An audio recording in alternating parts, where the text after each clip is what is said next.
So, you think you're ready to pattern test? Let's find out.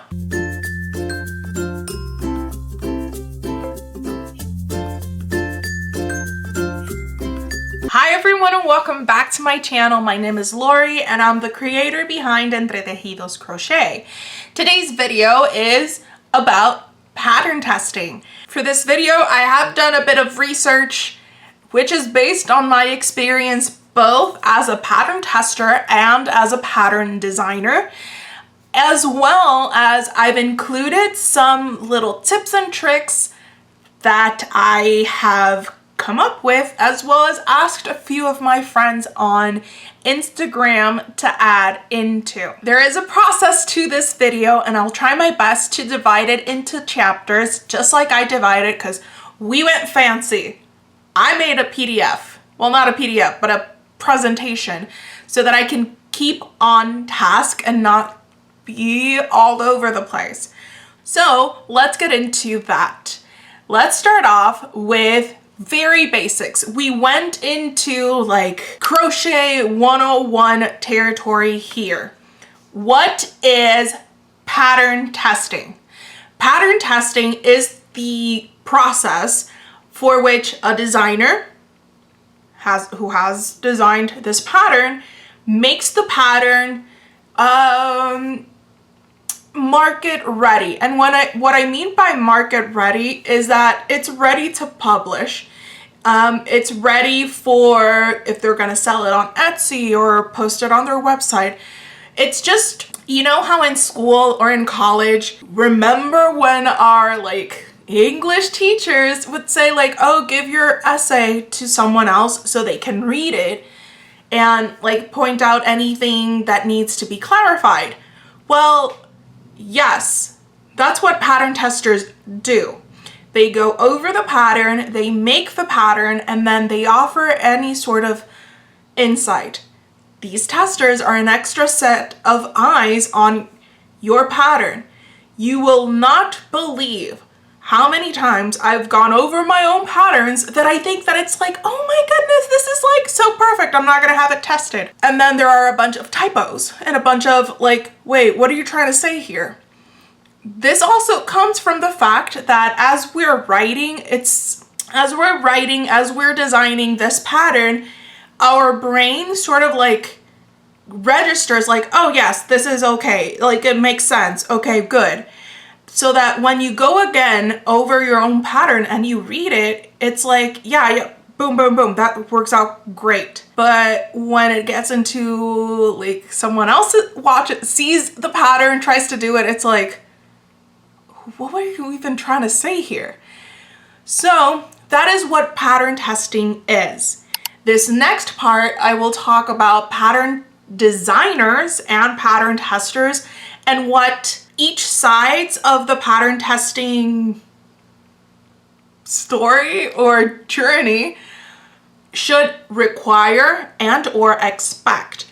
This part is a very general look at the expectations and requirements because they would differ amongst designers and amongst testers. So let's start with the designer. The designer is obviously the person who wrote the pattern.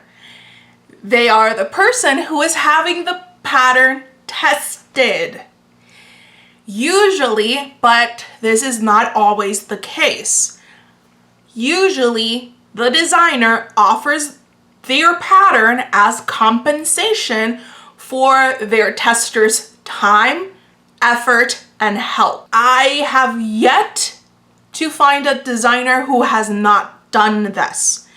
Most always offer the pattern. Some even go beyond that and they offer, like if they have a pattern, for example, if you see in that corner, I have 4 turtles. That is just one pattern. As I'm having that pattern tested, I offer the complete version. So all the add-ons, all the things for my testers. There's another designer, Garden Hoe Crochet, Zoe, when she had her veggie snails and fruit snails tested, yes, she picked certain testers to test certain fruits and vegetables, but she offered the entire pattern pack to each of the testers. Now, that's not to say that everyone should do that. But as a bare minimum, the designer should offer or should give the pattern as like compensation. I know, and I'm one of those that does it from time to time. Sometimes designers, apart from the pattern that they give, they also offer an exclusive discount code so that these testers can enjoy some of their other patterns.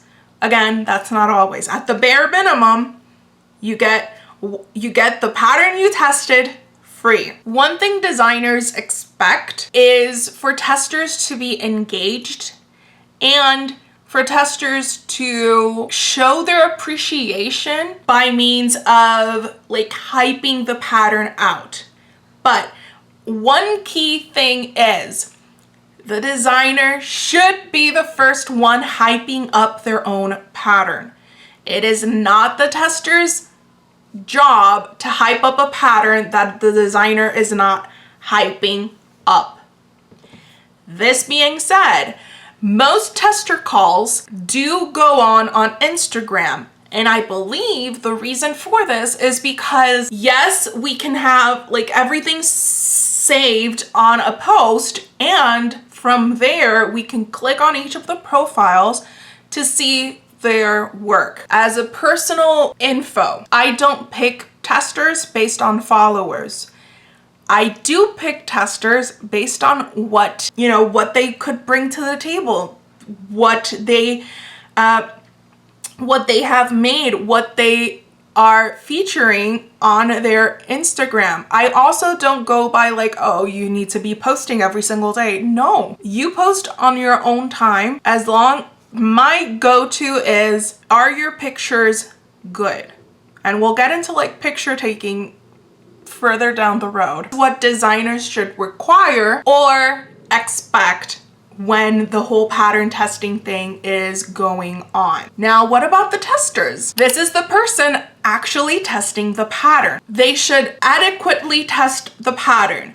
What I mean is invest yourself in pattern testing the pattern. Enjoy the process. Make it worthwhile.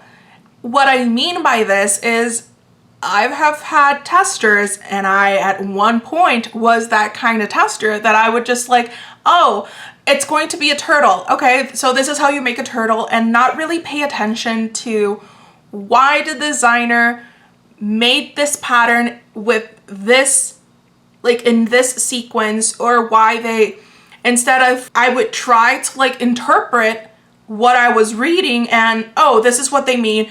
And then the kicker, and I was like, oh my gosh, I cringe that I was once like that.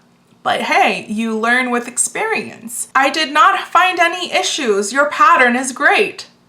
And then I would have a fellow tester go with like a paragraph or maybe even like an essay long of like, oh, like my stitches did not add up, or this technical part of the pattern is not really working out for me. Try not to be that tester. Oh, this is fine. I love it. Thank you so much for letting me test. Because the whole reason why designers have their pattern tested is to have them like proof read, proof made, if that's an actual word. But what I'm trying to say is the reason we have our pattern tested is to make sure people who buy our pattern or acquire our patterns are not going to have as many issues as it not being tested. There are moments, even when you have free patterns, that you're like, was this pattern tested? Because the stitches ain't stitching. Shout out here to Pieces of Scrap. They have a great YouTube channel, and they do these like pattern roundups, be it on Pinterest from Instagram or YouTube, what she tries to do is gets these patterns, she makes them, and then she rates them on if she would do that, if she would do them again or not. And one thing that I've noticed is that there are patterns out there being published that have not been adequately tested. And the reason, like, it's not for the designer's ego or anything, but the reason that we need our patterns tested is so that if you fell in love with a particular look of a turtle, that your plushie is going to look as close as it can to what's pictured, and to iron out any issues. But I digress. I kind of feel like I'm going off a tangent, but the tester should also offer insight and corrections. This is where I will add that when I have a test going on for one of my patterns, I let the pattern testers know that I am bilingual, and at times I could be writing the words that are popping up on the screen could be English words because they're written out of order because I'm thinking in Spanish. It's not that it's bad, but it just sounds off.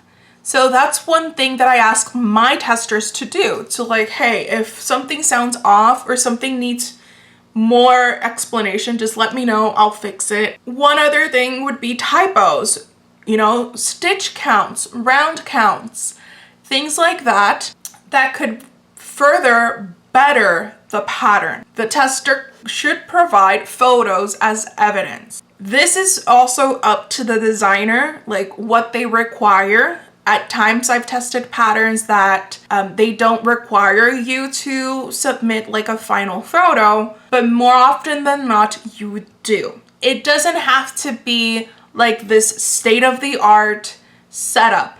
It does not need to be like, oh, you know, it has to be all like staged. No. A clean background, a nice looking background is all you need, and adequate lighting. Then let your phone do the rest. When you take the picture, just give it like a little auto adjust. That's it. I think the best way that I can explain it is like, look at how the designer took pictures, and then with what you have on hand, try to achieve that. Now, I say this and I'm thinking, well, not everyone has a plant wall.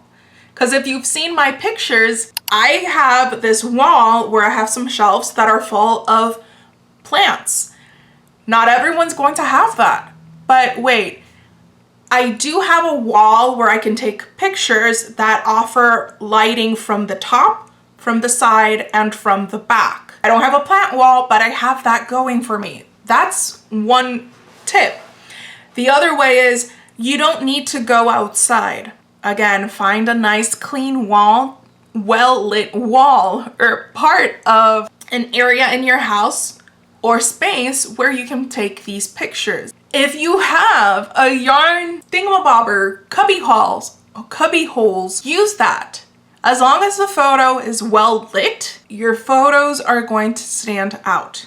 But again, as I mentioned, this is like a topic for another video. And one last thing the tester should expect from the pattern test is to be mentioned in an appreciation post. It could be a reel, it could be an actual post. The way that it's done is different amongst designers, but this is an extra perk for both the designer and the tester because it shows how many ways your pattern can be interpreted, and it shows off the creativity of these testers. Plus, for future tests, it offers an insight to other testers of how your work is done, and it offers an creative idea for other testers to make it. And in general, the whole population, the whole crochet community benefits from these appreciation posts because at the end of the day, we just want to make cute plushies or blankets or whatever item you're crocheting, and having evidence or compilation on this is a new turtle pattern. These are the so many different ways that you can do this. I promise you the crochet community is so much more the better with posts like this. Give credit where credit is due. And I'm definitely all for that, all for building other people up. Before you test, as I previously mentioned, most of the pattern tests application is done on Instagram, and most designers make a group chat. This offers, like, this gives the designer like a bit more of a control over the pattern testers by way of providing more like on-demand communication. Not all designers do this, but for the most part, most do. And I firmly believe it's a really nice way of keeping in touch, because, and I'll bring this up later in the do's and don'ts, life sometimes happens. You could have all the intention in the world of finishing the test, of, you know, creating hype for this pattern, but all of a sudden you get sick, or, you know, something happens at work and you don't have the time. Things happen, but communication is key. I don't want to break into we're all in this together. Well, because we are. The designer needs your help, and you as a tester need the designer's help, so to speak. I don't know how best to phrase that, but I think you know what I mean. Hopefully you know what I mean. So now that we know what pattern testing is, what should be expected or required of a designer or a tester, let's move on to before you test. When applying, and note that, as I mentioned, they usually occur on Instagram, where they post like tester call, you know, read the requirements and whatnot.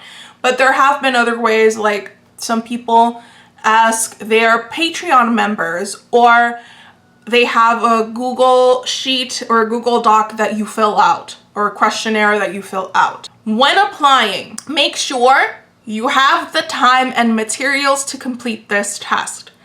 There are completion dates that go from like, oh, this is a quick one, I just need, you know, it has a 3, 4, 5 day turnaround. And there are tests that require you to have this being, for example, but I did not require my testers to have faux fur yarn, but rather that they would have different yarns. So maybe a chenille and a slightly fluffier yarn for when they were testing out my Buster Buffalo pattern. So when testing Buster Buffalo, I asked in the post, I mentioned that when applying, make sure that you have at least 2 different types of yarn. It doesn't have to be this fluffy yarn. It could be less fluffier. It could be more of like a blanket texture, or the towel texture that Snow Cone from Premier Yarns has. But this is so that, you know, we could get the effect of it looking like a buffalo. There are other times when it's required that we use DK weight yarn or worsted weight yarn to add certain accents. Regardless, make sure that you have the materials and the time to complete the test. When applying, be sure to follow all the requirements for your application. Sometimes, and you would be surprised at, oh, I didn't get picked. But when you look, it's because they didn't complete the entire list of requirements. Be sure to pay attention to those. Designers don't ask for those requirements just because, you know, I'm just gonna make it hard. No, this is how designers start to weed out potential pattern designers if they follow the instructions. what are patterns? Patterns are instructions, and if right off the bat we don't see people following our instructions before starting, this is when, congratulations, you have been picked as a pattern tester. Know what the designer requires from you.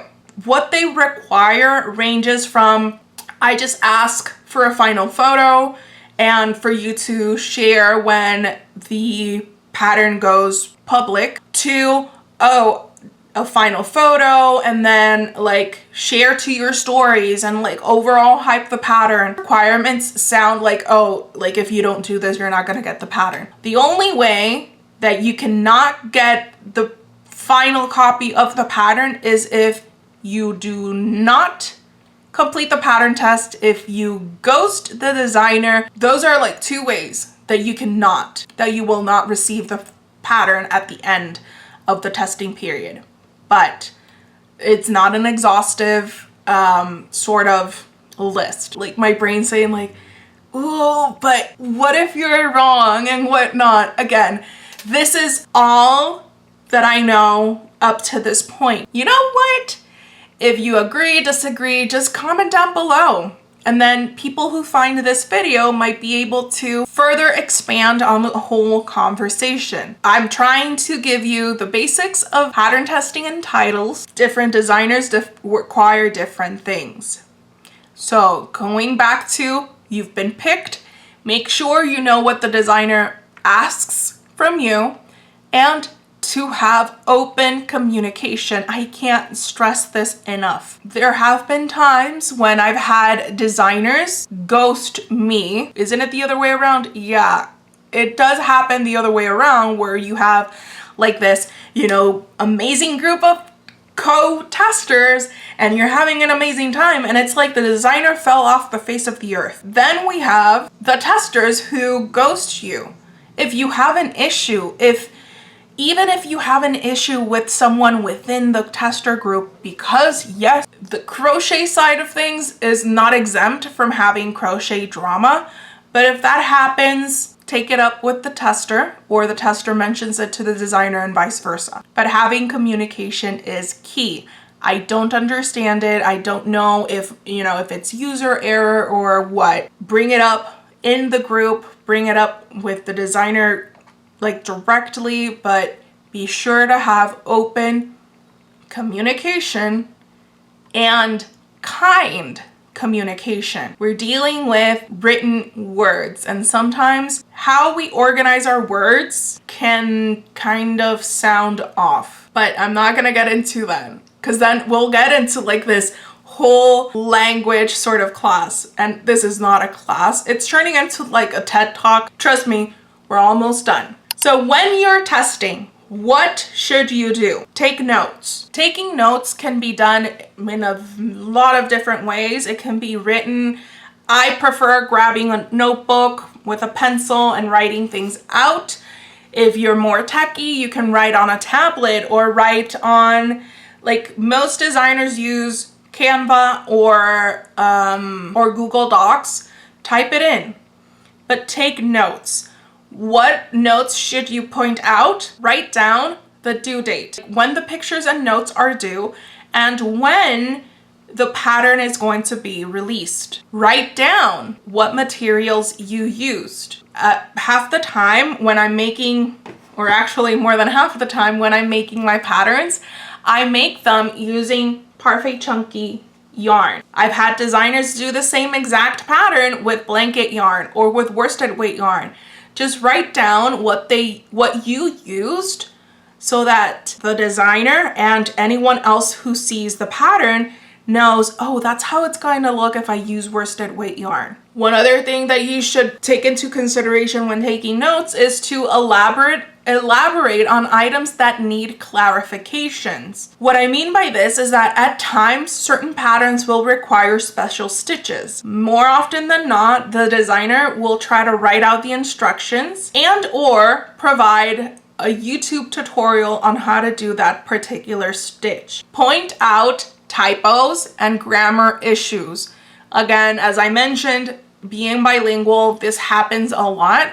typos. I sometimes misspell a word, and it just so happens to be the kind of word that even though it's misspelled, like the document is not registering it as it being written wrong. For example, the word write. W-I-R-T-E, write, as in write a letter, or write, R-I-T-E, as in rite of passage. If I were to omit the W, the word is not written wrong, but it's not the correct word. Now that we're done with the testing, what should you expect at the end? The release date will be rolling around. The tester call appreciation might be going up depending on the designer. And you should be getting the pattern that you just tested. Do's and don'ts. This is the part that I needed help and I asked for some more insight from my friends on Instagram. I wanted to see if I missed something. And as I mentioned earlier, this is not like a comprehensive list. This is not set in stone. This is something that I've picked up as I've pattern tested and I have had pattern tested for me. Do your best and ask for help when needed. When you're working the pattern out, open communication. Don't keep it a secret. Oh, I don't understand this. I'm gonna try. No. If you have an issue, ask the group, ask the designer. Do your best. Don't pressure the designer into picking you. The whole process of picking testers is already a difficult task because there's a lot of talent out there. Pressuring the designer to pick you because, oh, I would really like to help you out. I'm trying to become a better tester and whatnot. It's really hard. Don't do that. Don't copy or steal the design or pattern. You would think that this a no-brainer, but you'd be surprised how many people copy or steal the designer pattern while it's in the testing phase and immediately publish it with just some minor changes. This other major don't comes off of this similar don't. Don't share the pattern with anyone outside the tester group. It's like, really? For real? I mean, that's the whole point of the tester group. Don't pattern test just to get free patterns. If you do that, I find that that's not being fair with the designer and with the other people involved in the tester group. The way that I view it is that you're not doing it for the right intentions. When you pattern test, it's to help out the designer. It's to further your skills as a crocheter. It's to learn new things. Yes, the whole process gives you a free pattern and that's your goal for testing. I don't think that's the right reason for doing a pattern test. This other don't goes with don't do it for the free pattern is don't do pattern tests for followers, recognition, and or exposure. Quite often when you are picked for a tester group, the people in your tester group will follow you. As the designer posts the appreciation post, you might get new followers. If you completely hit the ball out of the park pattern testing wise and the designer gives you a shout out, like, look at this amazing thing, and so on and so forth, you might get new followers, you might get the recognition that you want and need, and you might get some more exposure. But don't do the pattern test for that. Make sure that when you pattern test, you do it for the right reason, which is to help out the designer, meet new people, because in every pattern test, you meet new people, and to try your hand at doing things in a different way, make stitches in a different order and whatnot, and just to like further your crochet skills. Do take any and all notes. This was a personal do for me. I firmly believe there is no dumb question. There's no unintelligent phrase other than that which is not the question that is not asked or the thing that is not said. Wow, that was very lengthy. What I'm trying to say is, even if it seems small, even if it's like, ooh, I think it's just me, write it out, mention it. If it is, it is. But what if it's not? What if it's something that other testers have been like, ooh, I'm not going to like. Think of a pattern testing group as a classroom and we're all doing a group project. It's very much like that. It's very much like that because the testers are working on this project. The teacher or the designer is like looking in, helping out. Oh, this is what I meant, and so on and so forth. So ask all the questions, take all the notes. This next don't is a mix of don't and do, and it's actually part of having great communication. Don't ghost. If you have an issue within the group with someone, if you have an issue with the pattern, if something comes up in real life, like outside the pattern testing group, don't ghost. Don't ignore the designer if they are reaching out to you.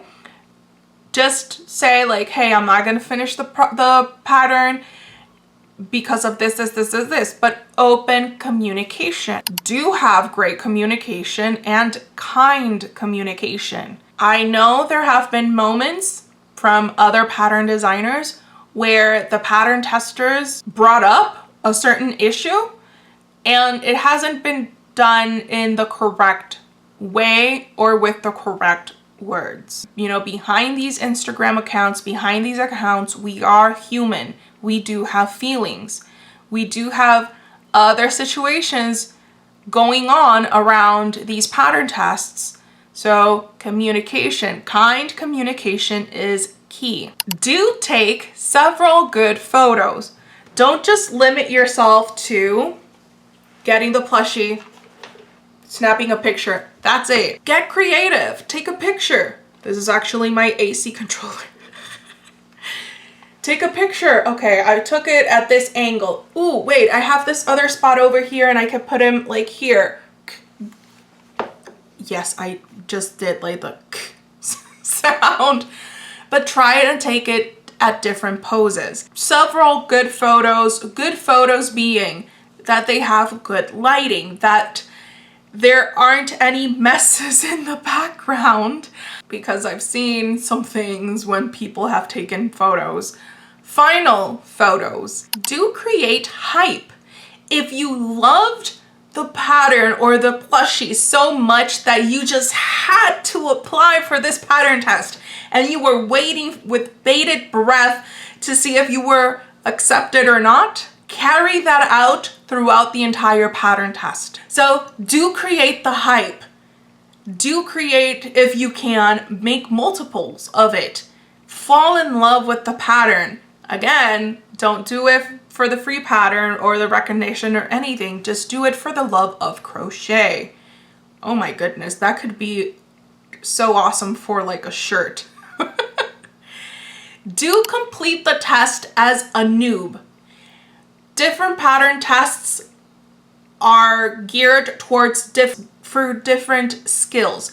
What I mean is, when I posted a tester call for Buster Buffalo, I was looking for intermediate crocheters, meaning that they could work with faux fur yarn and they could sew things on. For my turtles, they are more geared towards the adventurous beginner. My Tiny Terry pattern, it's very much beginner friendly because I have a video tutorial for it. Different patterns require different testers, but regardless of your skill set, go into the pattern test as if you do not know what a crochet hook and yarn are. This will help you when you read the pattern. It will help you not to like zone in, like get like tunnel vision and like, oh, You know how sometimes when you're texting on a phone, it gives you like the predictive text? It's so that you don't do that. It's so that you don't predict what the designer's trying to tell you, but actually read each and every single word, each and every single instruction, and do the project. This way, it's easier to catch issues like this. Now, as I mentioned, this is not an exhaustive list. This is just things that I've picked up and that I've researched. I should have started with this. The disclaimer, even if you do all of this, it does not guarantee that you'll get picked for any and all pattern tests. Knowing this, it could very well help you out in refining your testing skills in order to be a great tester.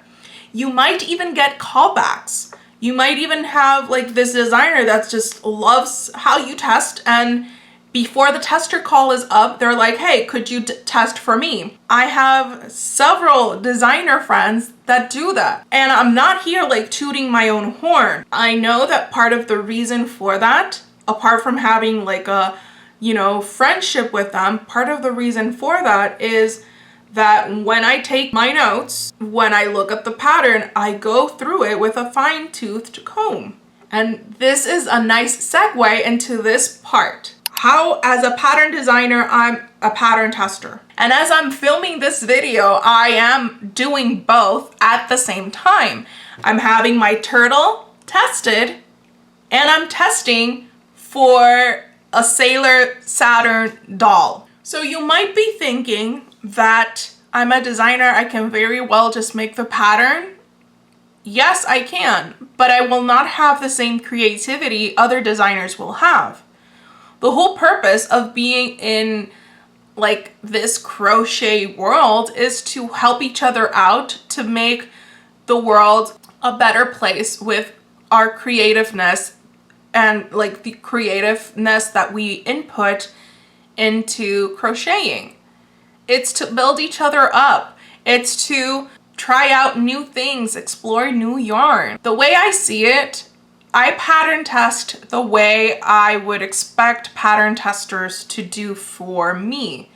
When I pattern test, I grab my handy dandy notebook. I write down all the notes. When I pattern test, I write everything down before bringing it up in the chat. The reason for this is I want to make sure if this is user error or not. How do you know if it's user error or not? That's why it could be helpful if you make multiples of the same pattern, just to make sure that it's, it was that day that you didn't like, your brain wasn't doing its job and so on and so forth. But when I do give my notes to the designer, I also include, I don't write down like, oh, this is wrong. No, I write it out like, okay, I have this issue. I need, like, I try to fix it with this way. Is this what you tried to make?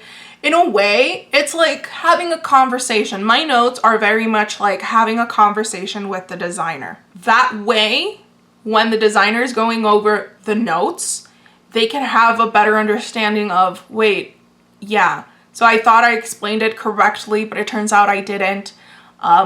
Rather than like, oh, this is wrong, but like, why? Why do you as a tester believe it's wrong? I do write everything down. I write the materials I use. I try my best to not autofill or auto predict what's going to happen in the pattern, but actually do it as the designer intended it to be done. And if it looks weird, or if you're unsure of something, bring it up with the designer.